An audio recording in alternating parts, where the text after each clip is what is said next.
Celtic confirmed their place in the last 16 of the Scottish Cup with a 2-0 victory, a result that on paper looks comfortable, but in reality demanded far more patience than many supporters would have hoped for. It was one of those afternoons where progression mattered more than performance, yet it still left plenty to unpack because the gap between expectation and execution was impossible to ignore.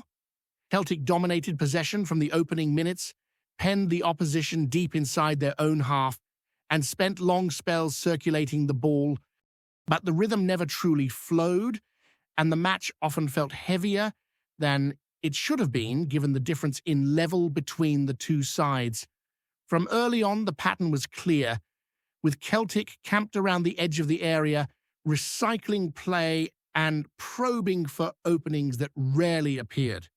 Much of the build-up came from deeper areas, with defenders stepping into midfield and trying to dictate the tempo, but that control did not translate into a steady stream of clear chances.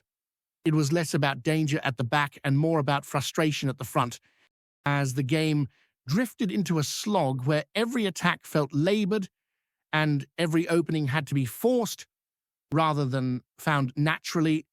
There is always an unease that comes with these Scottish Cup ties away from home, especially against opponents who have nothing to lose and everything to gain from keeping things tight. The fear is never about being outplayed, but about a single moment, shifting the mood, creating headlines nobody wants to read. Celtic avoided that scenario, stayed disciplined, and eventually got the breakthrough, but it was never the kind of performance that settles nerves early or allows supporters to relax into the contest.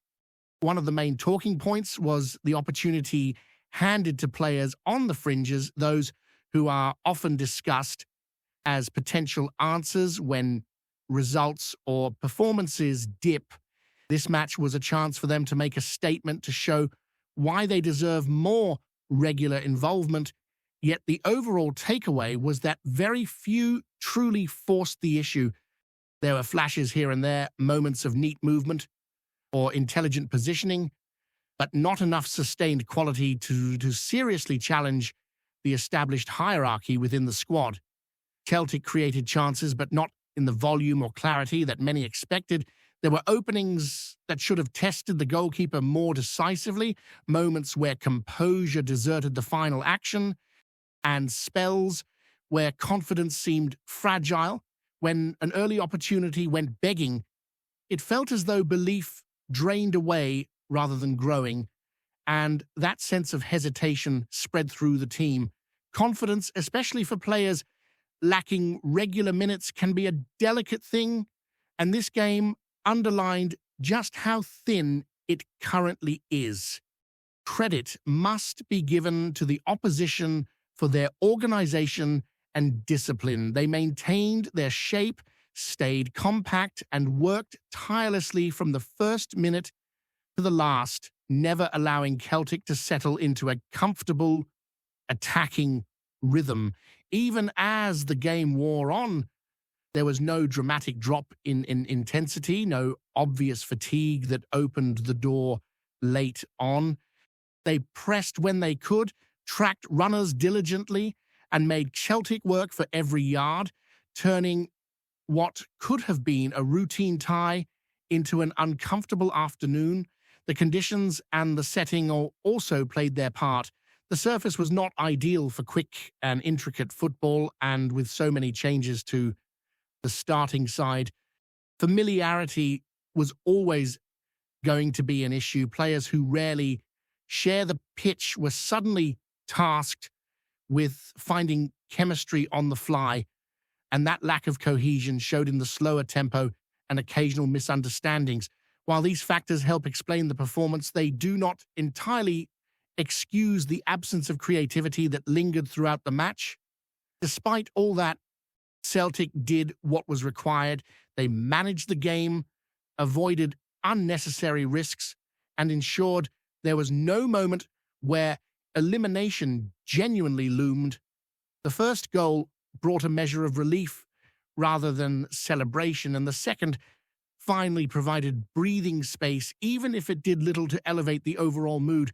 Progression in the cup is binary, and Celtic passed that test, but the manner of it leaves lingering questions about depth and readiness beyond the regular starters. There were individual moments worth noting, including a well-taken finish that will hopefully spark confidence moving forward, and a few encouraging passages where the movement was sharper and the intent clearer. Those flashes hinted at what Celtic can do when things click, yet they remained isolated rather than sustained. For long stretches, the team looked functional rather than fluent, focused on control rather than creativity, and content to manage the scoreline rather than impose themselves fully. Another point of concern was the workload shouldered by key players.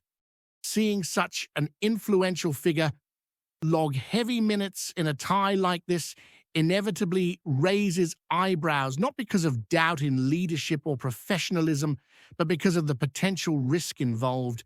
With a demanding schedule ahead and crucial fixtures on the horizon, every additional minute carries weight, and this match did little to ease concerns about squad balance and rotation. As the game drifted towards its conclusion, it felt like one that would be quickly filed away and rarely revisited, remembered more for the result than the football itself. Celtic emerged unscathed, avoided injuries, and kept their season alive on another front, which in many ways is the most important outcome. Yet the sense remained that this was a missed opportunity for certain players to truly stake a claim, to turn conversation into conviction, and to show that the drop-off from the starting 11 is not as steep as it sometimes appears. The Scottish Cup often produces these awkward encounters, matches that are uncomfortable rather than entertaining, where the favourite carries all the pressure and the underdog plays with freedom. Celtic have navigated countless ties like this over the years, and this one will likely blend into that long history of jobs done without much fuss. Still, with bigger tests looming domestically and in Europe, performances like this inevitably sharpen the focus on what needs to improve, particularly in terms of confidence, creativity, and the ability to break down well-organized sides when the conditions are less than perfect. As attention shifted beyond the final whistle, the conversation naturally moved toward what this match revealed rather than what it achieved. Cup ties like this tend to strip performances down to their core, exposing confidence levels and mental sharpness as much as technical quality. For Celtic, the overriding feeling was not relief mixed with joy, but relief mixed with contemplation. The team advanced, but the lingering sense was that the performance mirrored wider issues that have surfaced at various points this season, particularly when rotation is heavy and cohesion is thin. One of the striking elements was how difficult it proved to generate sustained pressure in dangerous areas despite near-total territorial dominance. Possession alone never felt threatening enough, and too often the ball was circulated without purpose, allowing the opposition to reset and stay comfortable. The movement ahead of the ball lacked sharpness, with runs either mistimed or not followed, and that made defending relatively straightforward for a side that committed to discipline above all else. There was also a psychological element at play.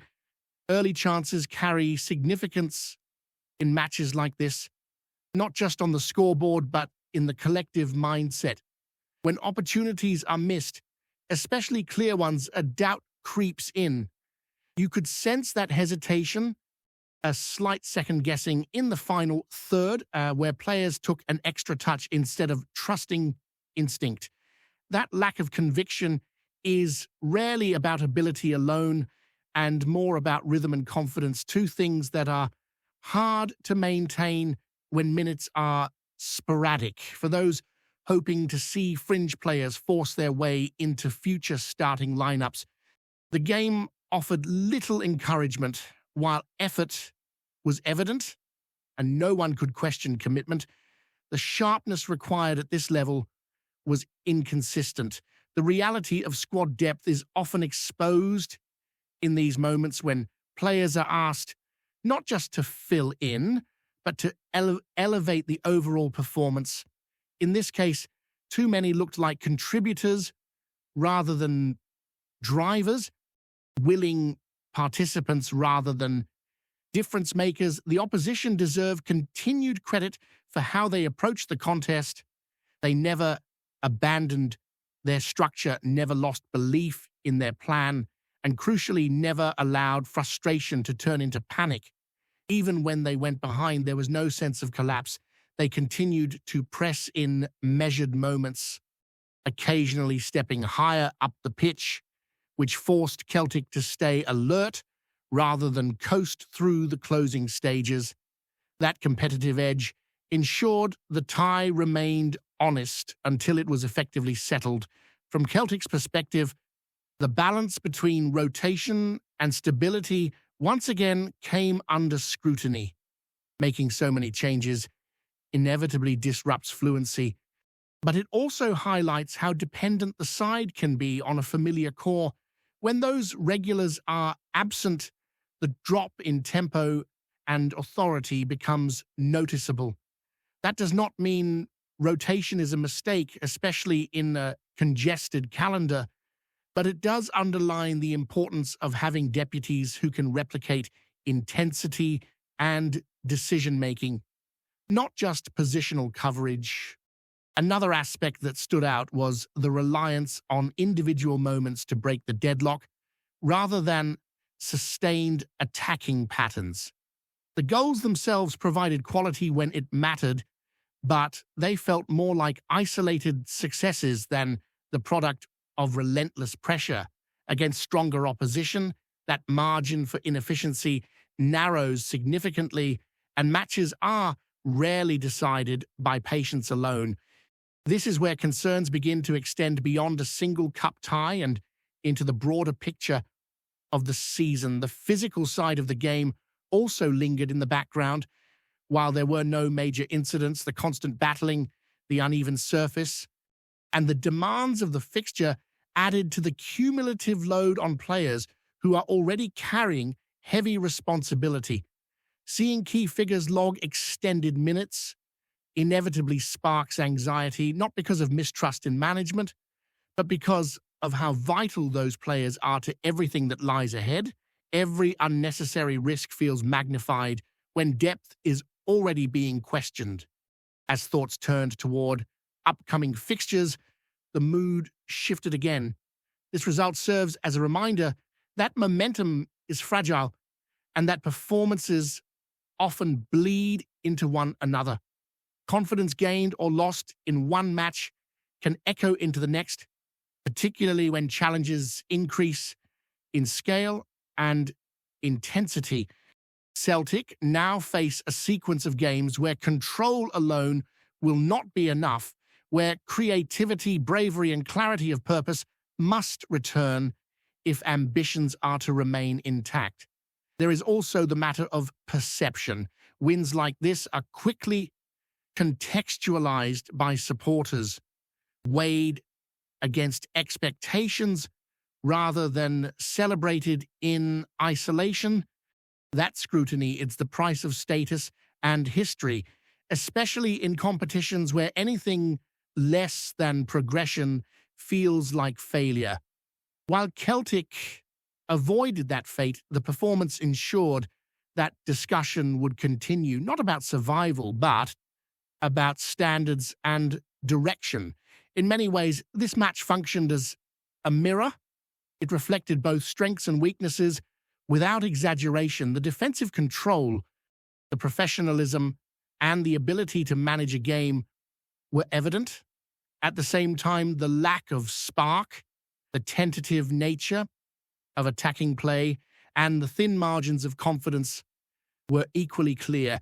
These are not new themes, but seeing them resurface in a cup tie against lower-level opposition gives them renewed urgency. Ultimately, this was a game that will fade from memory in terms of spectacle, but not in terms of what it suggested. Celtic are still moving forward in the competition, still alive in their objectives, but doing so while carrying unresolved questions. How quickly those questions are answered may well define the weeks ahead, because progression alone is rarely enough when expectation demands more than just the result. Before we proceed, subscribe to our channel and enable notifications to receive all exclusive news about Celtic FC. Don't miss any details about your favorite team. It's extremely important for Celtic FC fans. The whisper doing the rounds in Scottish Fitbar just now has a familiar name at its heart, and it's one that gets the Celtic support leaning in. Scott McTominay, currently plying his trade under the southern sun in Naples, is being quietly linked with a return north that would see him stride into the Celtic midfield as its driving force. Nothing is signed, nothing confirmed, but the noise is growing louder with every passing week. Sources close to the situation suggest that McTominay's time in Italy may not be the long-term adventure many expected.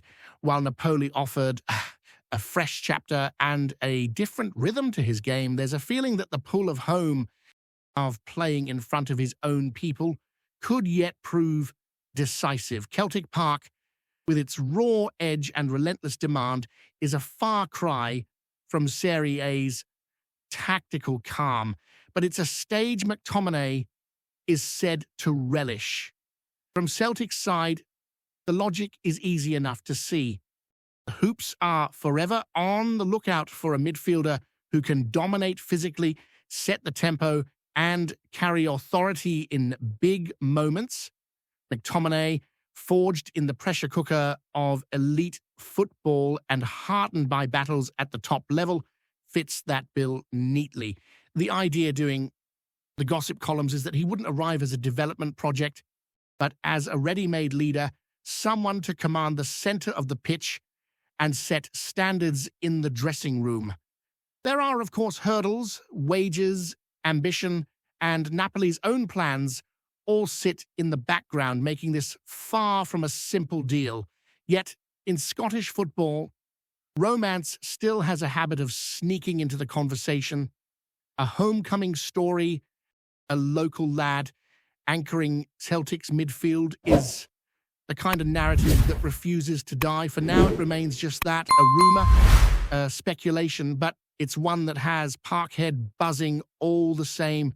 Hello, fan, don't forget to like and subscribe to the channel, as it means a lot to Celtic FC. Share your opinion about the news in the comments below. See you in the next video.